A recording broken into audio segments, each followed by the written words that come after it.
Hello everyone, welcome back to CSE's live chat. I'm Sukanya Nair and I have with me today Akshit Sangomla and Shreya from Down to Earth.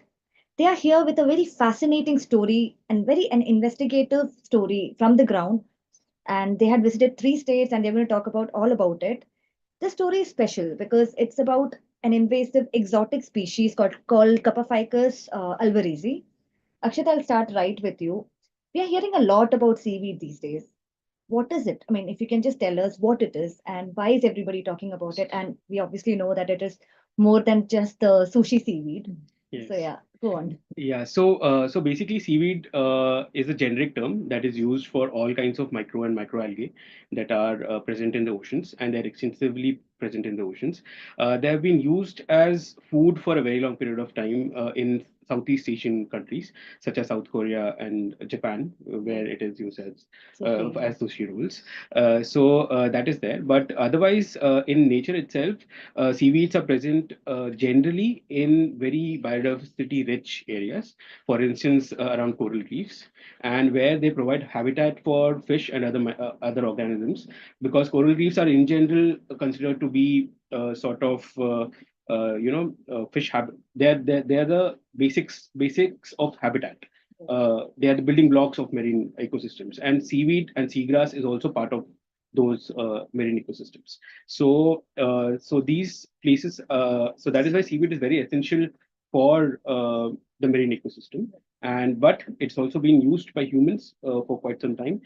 In India, we generally don't eat seaweed as such in a lot of places, except for perhaps in some places in Tamil Nadu.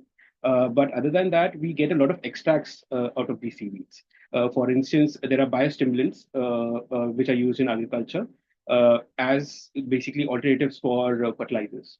And they have phytohormones, plant hormones in them. They also have nitrogen and phosphorus in them, and they can be used for enhancing growth of plants and crops. And and that has been done for some time. Apart from that, they also have some natural agents or extracts such as polysaccharides, such as something called agar-agar and carrageenan.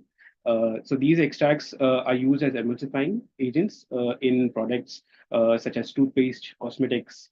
They're used in medicines. They're also used in some mining industries, such like in mining industries as Basically, well. it's more common than we realize. So, like you were saying, like in everyday products like toothpaste, ice cream, like basically whatever sort of makes it like that gelling the Right. effect In that it the has. It's basically from that carrageenan or like some of these extracts. it's very interesting to note when you had mentioned about jigar thanda that we have all been talking about. Yeah.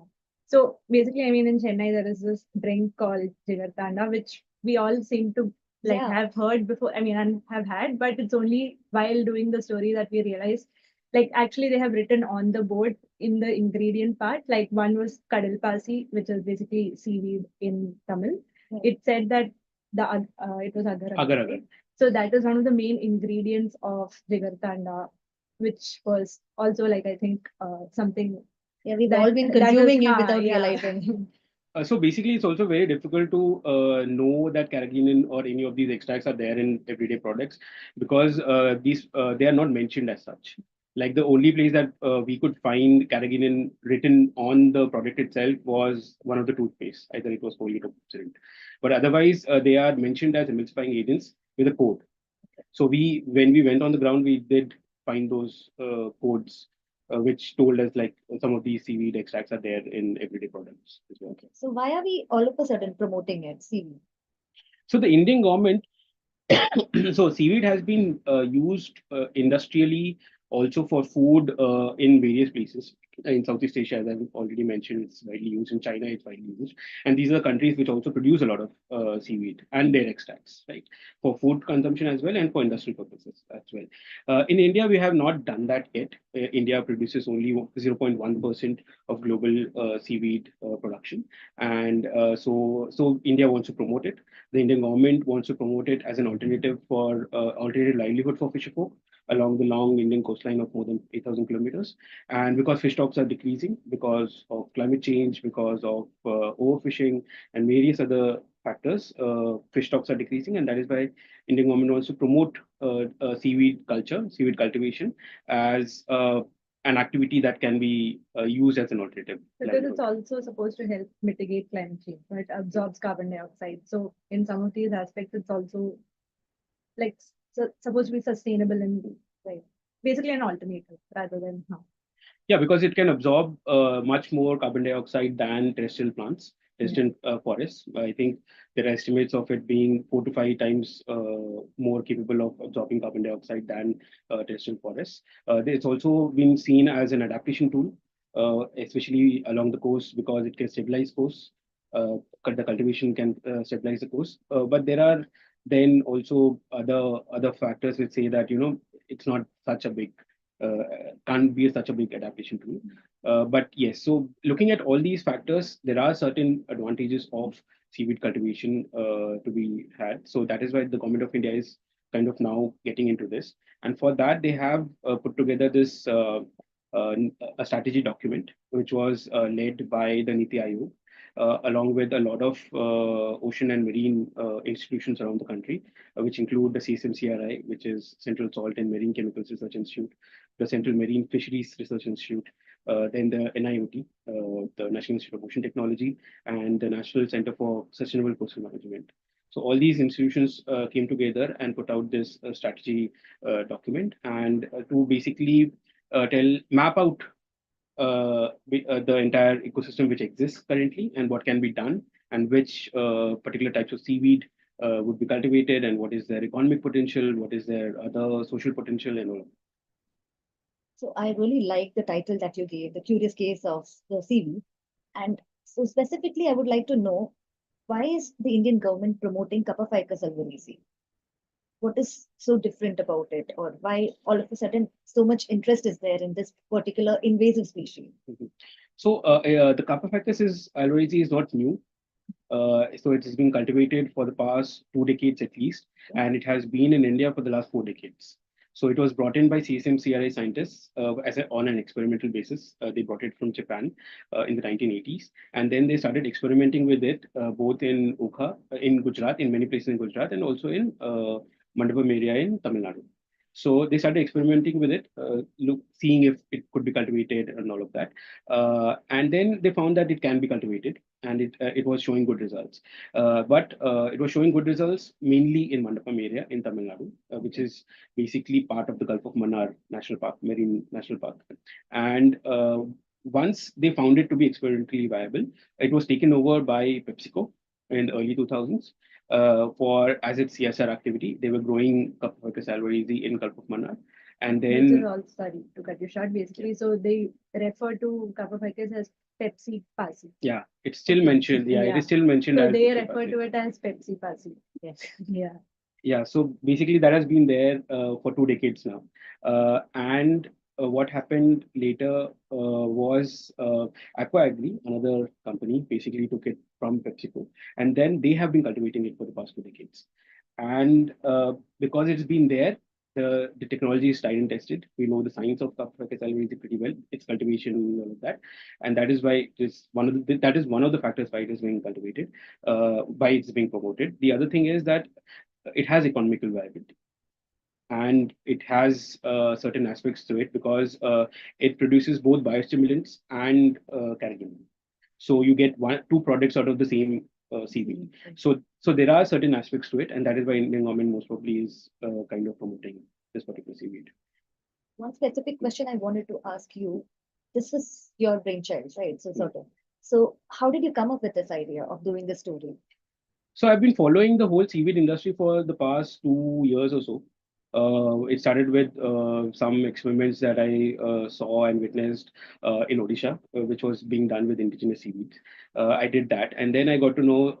Obviously, I knew about Kappaphycus alvarezii being cultivated in Gulf of Mannar and it being an invasive species there in Gulf of Mannar. It has been declared invasive in Gulf of Mannar, and that happened in 2005. There was a government order that had being brought out by the government of Tamil Nadu, declaring it as an invasive species and banning its cultivation throughout the Gulf of Mannar and of Bay areas. So we have known that since then, and so I knew that this is being done, and then I got to know from a source that this particular species is being promoted.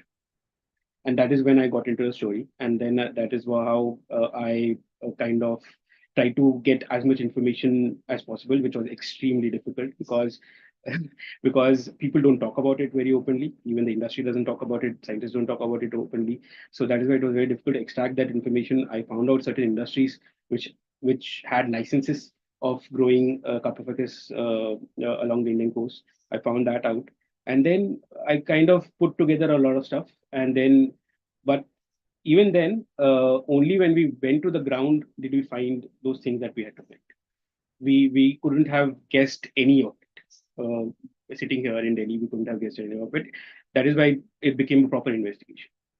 Like going there, talking to people, trying to find more things, and like trying to put together all of this, and then finally going there and finding what we found. Yeah, my next question is for you. For a visual medium, I mean, being a multimedia journalist, it must have been extremely difficult for you to cover the story. How was your experience doing this?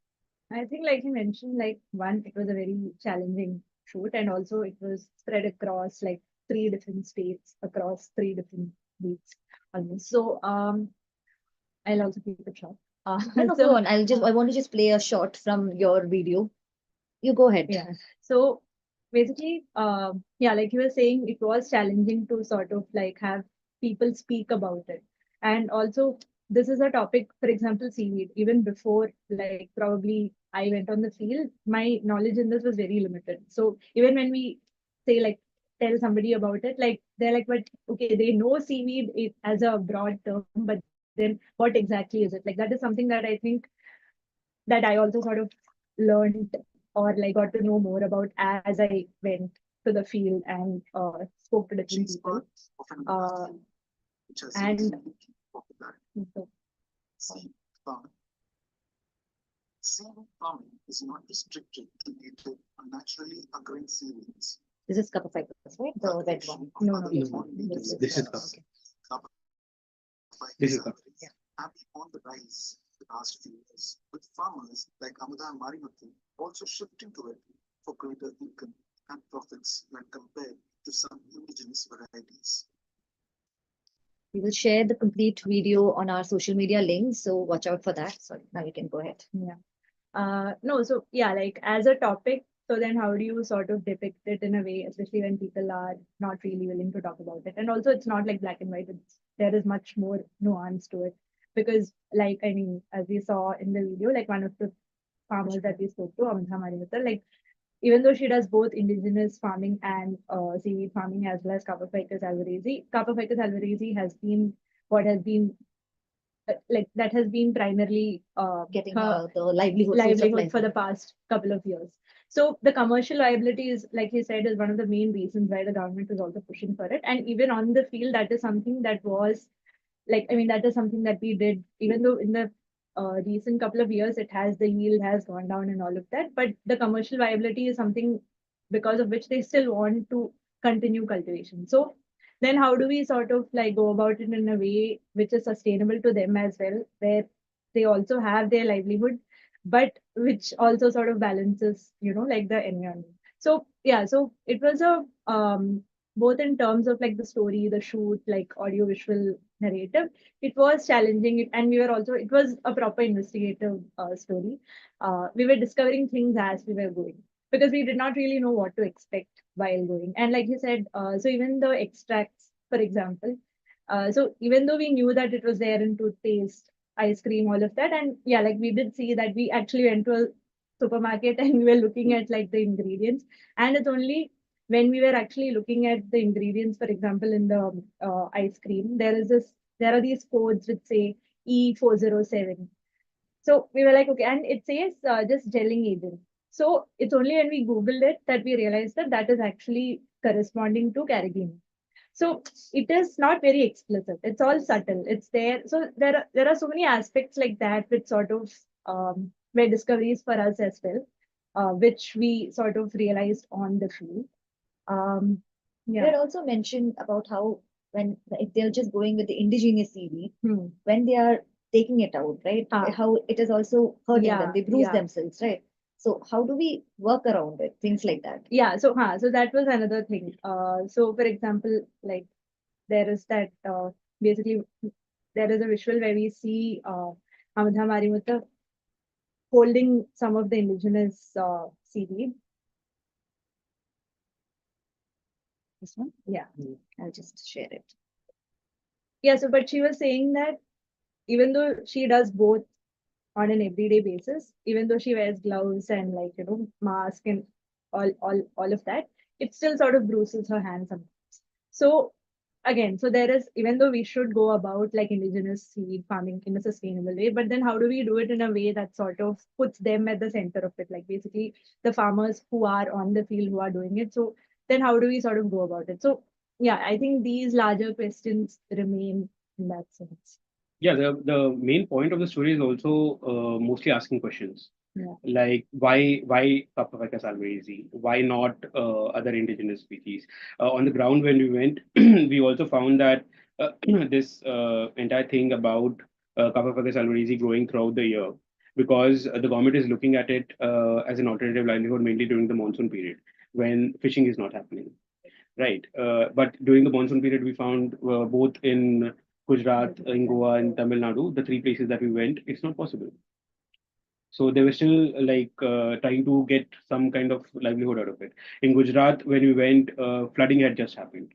The farmer that we met there, he has been doing Kappaphycus alvarezii cultivation for the past 2 decades, more than 2 decades, and every year when the rainfall happens, he loses a crop because there's a particular salinity level there's a particular salinity level in which the seaweed grows well, and if it decreases from that, the basically the production becomes very less, or it completely gets washed out. Like it has happened this year for him. So during cyclones, the entire rafts will be destroyed. So that is why the cultivation won't be possible. So there are certain challenges due to climate change as well for seaweed cultivation. And there in Goa, there are so many activities happening in such a small stretch of the coast. There's tourism also happening there. There's other agriculture activities happening there. There's a lot of other things that are being done. So it's not possible for them to grow it commercially as well. And that is what the fish group there also told us. The concerning thing also we found in Goa was the fisherman that we met. He had helped the Department of Fisheries to cultivate Kappaphycus a couple of years back in 2022-23, basically last year. And no, basically they wanted to check if Kappaphycus would grow well or not. It grew well. This is around Kakra coast in Goa. It grew well, and they removed the Kappaphycus from the area, and the Department of Fisheries took away the produce and everything.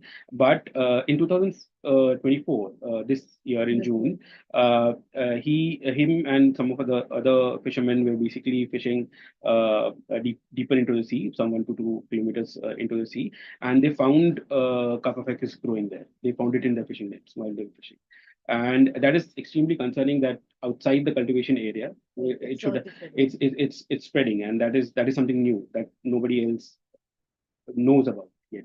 So such things are happening. We don't know about Gujarat. There's no studies that have been done in Gujarat. The only place where the studies have been properly done are in the Gulf of Mannar, where we met both the wildlife warden of Gulf of Mannar and the chief wildlife warden of Tamil Nadu.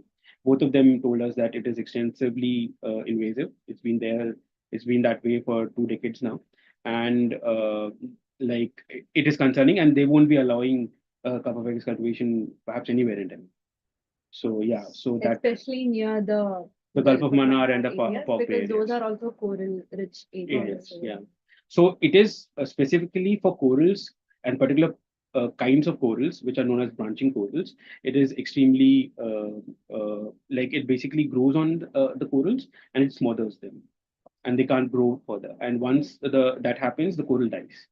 And once one coral dies, the other coral dies. It keeps Just keep spreading, spreading. keeps spreading, and because corals are like the building blocks of the marine ecosystem, they once they die, the entire ecosystem gets affected. So that is why they obviously are extremely concerned about it. And Gulf of Mannar, Gujarat, both of these places, Okha in Gujarat, both of these places are coral reef areas. And in fact, Goa also, the place that we went, Kakra, is very close to the coral islands, the only two coral islands in Goa. So that I think where he found the seaweed, from there the islands would be around 3 to 4 kilometers. We can confidently say that while aquaculture is amazing and obviously economically feasible, we have other questions to answer. Yes, a Like lot how of do we take care of all these issues? like indigenous seaweeds. Why not Mhm. indigenous seaweeds? There are a few scientists who also told us that indigenous seaweeds, even though are not as economically viable as perhaps Kappaphycus right now, they can still be promoted. And if the government backs the indigenous seaweed, an entire industry or entire economy can be created around those indigenous seaweeds. And there are quite a few, Yeah. Gracilaria dura, Glaciaria edulis, which are already there, which are being cultivated, which are being used for different kind of purposes. Might not be as economically viable, but at least At there is least, the yeah. yeah.